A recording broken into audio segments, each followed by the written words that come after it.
Hello guys, pag-usapan lang natin ang breaking news na exclusive nga naman guys na pinag-uusapan ng mga netizens at ng mga Katden fans. Hello love again, Nina Catherine Bernardo at Alden Richard mapapanood na sa Taiwan na ngayon guys ay pinagkakaguluhan na ito sa social media ng mga Katden fans at mga netizens. Dahil alam kasi nila na ito na naman ang Katden.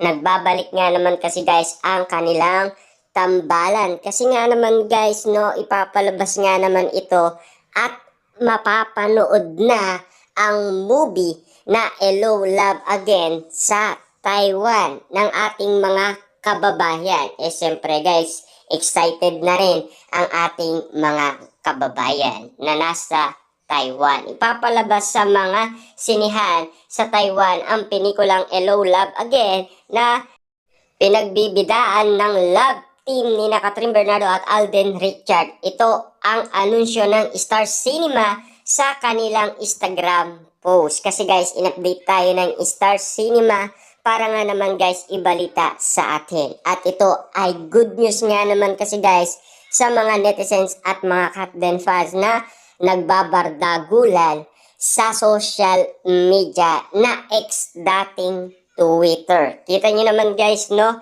ngayon ay mapapanood na ang nasabing pelikula sa lahat ng sinihan sa Taiwan. At muli na naman guys, spotted sina Catherine Bernardo at Alden Richard na pinag-uusapan noon ng balita. Kaya nga naman guys, nagpapatuloy ang ating update sa Katden. Hello 2025, Hello Taiwan. Caption nito, ipapalabas umano ang pelikula sa Enero 10 or January 10. Back to back na naman guys sina Ethan at Joy sa Taiwan na muli nga naman guys makikita ng ating mga kababayan at masisilayan ang pelikulang Hello Love Again. Samantalang umaasa naman ang netizens na maibalik din ang Katden film sa Philippine cinema. Sana dito ulit sa Pinas. Dami ko pang kakilalang gustong makapanood, say ni Joros Gamboa. Alam naman natin guys, nagkalat na umano ang mga nag-download or nag-copy ng movie na Hello Love Again. Dahil nakikita nga naman natin guys, nagsikalat yan. Dahil nakita din yan guys ng Star Cinema at GMA Pictures sa mga netizens na kanya-kanya nga naman silang post. Grabe nga naman guys, dahil nakatulong din yon dahil na-concern ang mga ibang netizens kung totoo nga ba ang nakita nila at napansin nilang mga eksena nagpainit sa kanilang mga mata.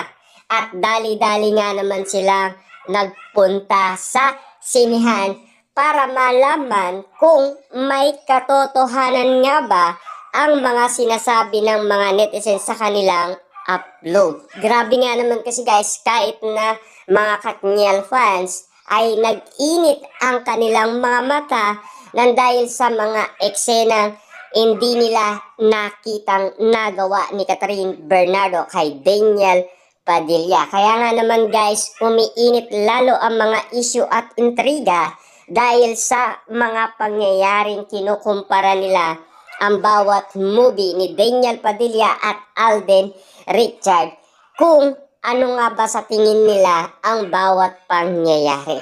Dahil sa mga nangyaring yan guys, talagang nag-iinit umano ang kanilang mga puso dahil durog nga naman kasi. Dahil kitang-kita naman natin guys, ngayon ay nilalahit na ng mga Katniel fans si Catherine Bernardo. Kasi nga naman kasi guys, ayaw ni Daniel Padilla.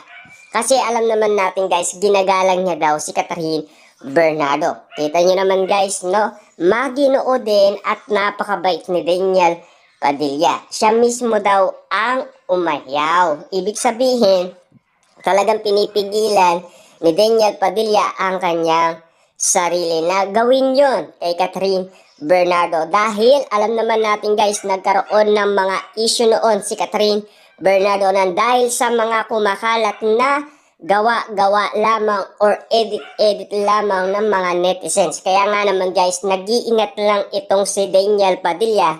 Kaya nga naman guys, maigpit si Daniel Padilla sa mga kasuotan ni Catherine Bernardo. Kung gaano nga naman siya naging conservative at siyempre, tinitignan niya kasi guys ang bawat suot ni Catherine Bernardo kung bakit nga naman siya nagagalit. Meron dahilan. Kasi alam naman natin guys, kung nababalitaan ninyo na merong umanong nagpapakalat ng mga viral na post na kinagalit ni Mami Min Bernardo noong pagsikat ni Catherine Bernardo. Kaya nga naman guys, galit na galit si Mami Min Bernardo noon at lalo-lalo na si Daniel Padilla. Kung bakit nga naman guys, talagang conservative na conservative itong si Daniel Padilla ay may kadahilanan. Lahat ng yan guys talagang updated yan noon na nakakalimutan na ng ibang mga netizens or mga Katniel fans. Kailangan kasi guys maintindihan nila kung ano ang mga pinag-uusapan noon hanggang ngayon at kung gaano nga naman kaigpit itong si Daniel Padilla dahil meron siyang paggalang umano kay Catherine Bernardo at lalong-lalo na sa mga mata ng mga netizens. Pero ang hindi alam ni Daniel Padilla, yun ang inihintay ng kanyang mga tagahanga. Kumbaga guys, yun ang pinagkakaguluhan ngayon. Kita nyo naman guys, 'di ba? Nagpainit ang eksena sa Hello, Love Again nang dahil sa kissing scene ni Catherine Bernardo at Alden Richard. Dahil nga naman kasi guys, may pagbabagong nangyari. Dahil yun kasi guys, ang gustong mangyari ni Direk Cathy para nga naman guys, makatulong yun. Dahil meron nga naman silang movie na una na Hello, Love, Goodbye na kumita ng malaki at inahabol-habol nila. Pero ang mas inahabol nila ang nagpabagsak sa kanila na rewind na pinagbibidaan ni na Marian Rivera at Dingdong Dantes. Pero sa gitna ng labanan, siyempre guys, hindi nagpatalo ang mga netizens at mga Katniel fans. Kanya-kanya silang suporta sa pinikulang Hello, Love Again.